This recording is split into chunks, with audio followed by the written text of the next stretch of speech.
జై శ్రీమన్నారాయణ. అందరికీ నమస్కారం అండి.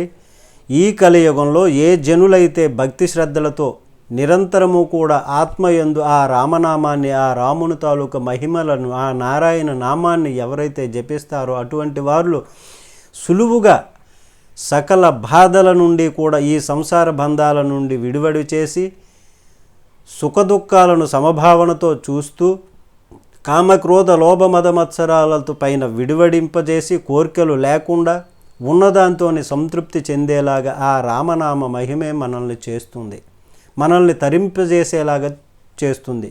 కాబట్టి ఇటువంటి రామనామ మహిమను తెలిపే రామనామ సంకీర్తనలో రోజుకి 2 శ్లోకాలు వాటి భావాన్ని తెలుసుకుంటున్నాము. మీరందరూ ఆశీర్వదిస్తున్నారు. అందరికీ నమస్కారం.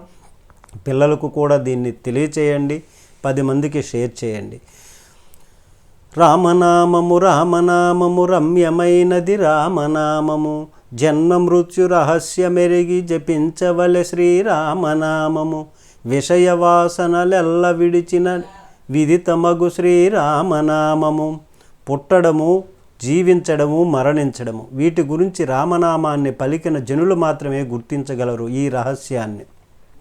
వీటి రహస్యాన్ని తెలుసుకొని సుఖదుఖముల యందు సమభావము కలిగి ధర్మంతో జీవించి మరణ సమయమున ముక్తిని పొందుతారు. ఇట్లాంటి భక్తులు, రామనామాన్ని పలికినటువంటి వాళ్ళు కోరికలను విడిచి కామ క్రోధ మద మత్సరాలను విడిచి అట్లాంటి జనులు మాత్రమే రామనామ మహిమను తెలుసుకోగలరు, రామనామాన్ని పలకగలరు.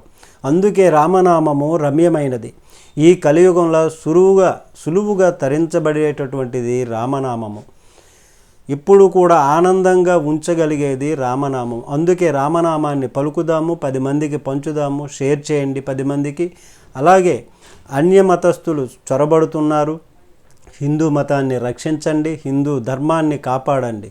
జై శ్రీమన్నారాయణ. అందరికీ నమస్కారం అండి.